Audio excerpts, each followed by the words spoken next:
rapidly developing news. We can bring you more information on that aircraft which crashed near Seattle, Washington after a mechanic stole it from Seattle's main airport.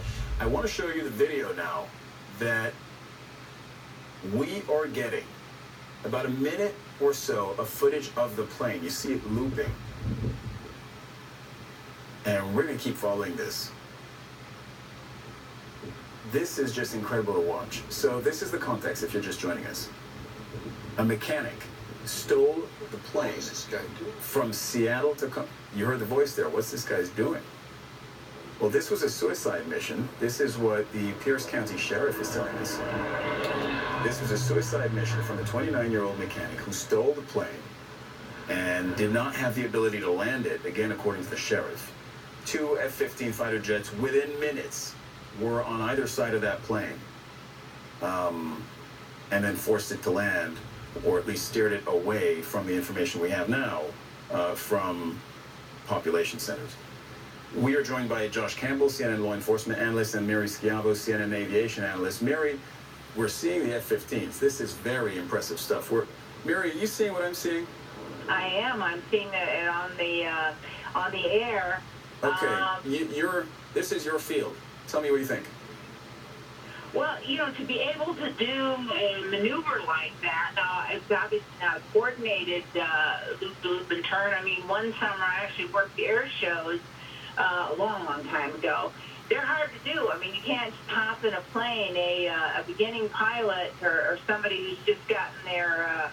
Wait, you're telling me that the loop that we're seeing now, you're telling me that's hard to do? To me, that looks like somebody who doesn't know how to fly a plane, who's just hanging on by the skin of his teeth. You're telling me that's a maneuver that he may have done on purpose?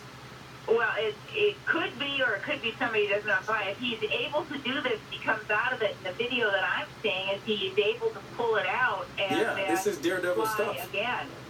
That's yeah. If you're able to do that and keep the plane flying, it can be very difficult. It could also be somebody who just got lucky, doesn't know how to fly. Is this plane easy to fly?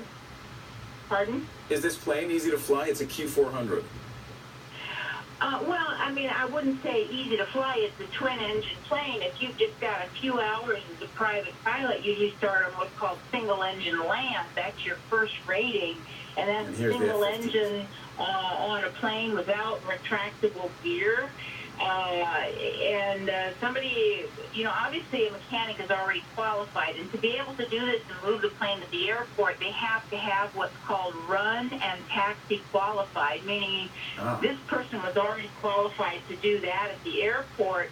I mean, if he had access to the plane, she clearly did. Mary, respectfully, let me interrupt you because that's very interesting. What is that run and taxi qualification? Somebody who has that qualification, what can they do? And what can they not do, presumably? Okay, well, if a mechanic has run and taxi qualification, literally that person is allowed to move the aircraft around the airport. They're allowed to start the plane. They're allowed to run the plane. They can move the plane from point A to point B from at the airport. Cockpit, correct? Sitting in the pilot's seat. Sure, yeah.